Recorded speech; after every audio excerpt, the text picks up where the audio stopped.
अस्सलाम वालेकुम नाज़रीन। इलेक्शन रुकवाने के लिए कल सेनेट में जो करारदाद पेश की गई तो वहां पर मौजूद हामिद मीर ने इंपोर्टर सरकार की अच्छी खासी छिट्रौल कर दी। तो आइए पहले उनकी वीडियो देखते हैं, फिर उस पर बात करते हैं। नहीं, मुझे तो कोई इब्हाम नहीं है क्योंकि इलेक्शन तो 8 फरवरी ही को होना चाहिए। जो आज सेनेट में करारदाद पेश हुई है तो इत्तेफाक से मैं उस वक्त वहीं पर मौजूद था, तो वो तो सेनेट के अरकान की अक्सरियत ने वो करारदाद मंजूर नहीं की। अगर तो 8 फरवरी को इलेक्शन नहीं होता तो बाकी सब छोड़ें आप, एक चीज याद रखें कि चीफ जस्टिस काजी फाइज ईसा ने कहा था कि 8 फरवरी को इलेक्शन का होना पत्थर पे लकीर है।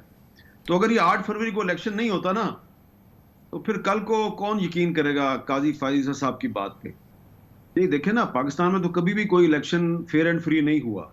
तो अगर ये इलेक्शन फर्ज करें 8 फरवरी की बजाय आप 8 अप्रैल को कराएं या 8 सितंबर को कराएं या 8 नवंबर को कराएं, तो क्या वो फेयर एंड फ्री होगा?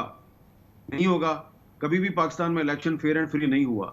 लेकिन इस वक्त जो लोग इलेक्शन डिले करना चाह रहे हैं वो असल में इलेक्शन करवाना ही नहीं चाहते। तो अगर इलेक्शन एक दफा डिले हो गया फिर ये इलेक्शन नहीं होगा। इसलिए जैसा भी है इलेक्शन, जो है ना, वो कहते हैं ना कि बदतरीन जमहूरियत जो है वो बेहतरीन आमरीत से बेहतर है। तो मैं एक बेहतरीन आमरीत को नहीं समझता कि एक अच्छा ऑप्शन है। बदतरीन जमहूरियत ही ठीक है। अगर धांधली ज़्यादा इलेक्शन होता है तो ठीक है, होने दें इसको। देखिए, आपको याद है कि जब पहले पंजाब और खैबर पख्तूनख्वा में इलेक्शन का हुक्म दिया था सुप्रीम कोर्ट ने, तो मैं कहता था कि 90 दिन में इलेक्शन होना चाहिए। कौमी असम्बली की जब मुद्दत खत्म हुई तो मेरा ये मौक़िफ़ था 90 दिन में इलेक्शन होना चाहिए। तो 90 दिन में भी नहीं हुआ। फिर ये 8 फरवरी का जो है ये सुप्रीम कोर्ट ने इत्तफाक राय करवाया इलेक्शन कमीशन और प्रेसिडेंट साहब के दरमियान। तो अब अगर ये 8 फरवरी को भी नहीं होता तो फिर आप मुझे बताएं पाकिस्तान में कौन से इदारे की क्रेडिबिलिटी जो है वो कायम रह जाएगी? नहीं, मुझे तो कोई इब्हाम नहीं है क्योंकि इलेक्शन तो 8 फरवरी ही को होना चाहिए।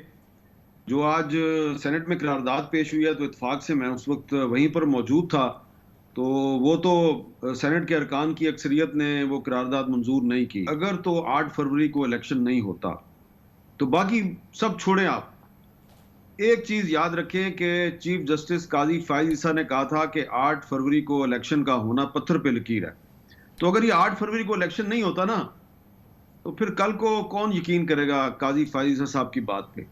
तो इसलिए ठीक है, मौलाना फजलुर रहमान साहब के अपने तहफ़्फ़ुज़ात हैं, सेनेटर दिलावर साहब और हदायतुल्लाह साहब के अपने मामलात हैं। लेकिन जो पाकिस्तान की 3 बड़ी जमातें हैं, मुस्लिम लीग नून, पीपल्स पार्टी और तहरीक इंसाफ, वो तो कह रहे हैं कि इलेक्शन होना चाहिए, 8 फरवरी को होना चाहिए। जब इलेक्शन कमीशन ने ऐलान किया हुआ है तो इलेक्शन 8 फरवरी को होना चाहिए। जो लोग ये कह रहे हैं जी कि लॉ एंड ऑर्डर की सिचुएशन बहुत ख़राब है, तो मैं देख रहा हूँ 2008 में भी बड़ी ख़राब थी, 2013 में भी बड़ी ख़राब थी, 2018 में तो इलेक्शन के दिन कोयटा में धमाका हो गया था, लेकिन इलेक्शन कंप्लीट हो गया था। सबसे बड़ी बात यह है कि अगर 8 फरवरी को इलेक्शन नहीं होता तो इसका मतलब यह है कि पाकिस्तान जो कि एक न्यूक्लियर स्टेट है, उसने मुट्ठी भर दहशतगर्दों के सामने सरेंडर कर दिया है। तो मैं तो नहीं चाहता कि एक न्यूक्लियर स्टेट जो है वो दहशतगर्दों के सामने सरेंडर करे। इसलिए मेरे ख्याल से जो भी हो, जैसा भी हो, 8 फरवरी को इलेक्शन जरूर होना चाहिए। इस वक्त जो लोग इलेक्शन डिले करना चाह रहे हैं वो असल में इलेक्शन करवाना ही नहीं चाहते। तो अगर इलेक्शन एक दफा डिले हो गया फिर ये इलेक्शन नहीं होगा। इसलिए जैसा भी है इलेक्शन, जो है ना, वो कहते हैं ना कि बदतरीन जमहूरियत जो है वो बेहतरीन आमरीत से बेहतर है। तो मैं एक बेहतरीन आमरीत को नहीं समझता कि एक अच्छा ऑप्शन है। बदतरीन जमहूरियत ही ठीक है। अगर धांधली ज्यादा इलेक्शन होता है तो ठीक है, होने दें इसके। मुझे पता है कि जिन सेनेटर साहिबान ने आज सेनेट में ये करारदाद पेश की है और इसकी हमायत की है, वो कौन लोग हैं, उनकी बैकग्राउंड क्या है, वो कैसे सेनेटर बने हैं और किसके इशारे पे वो इस तरह की बातें करते हैं।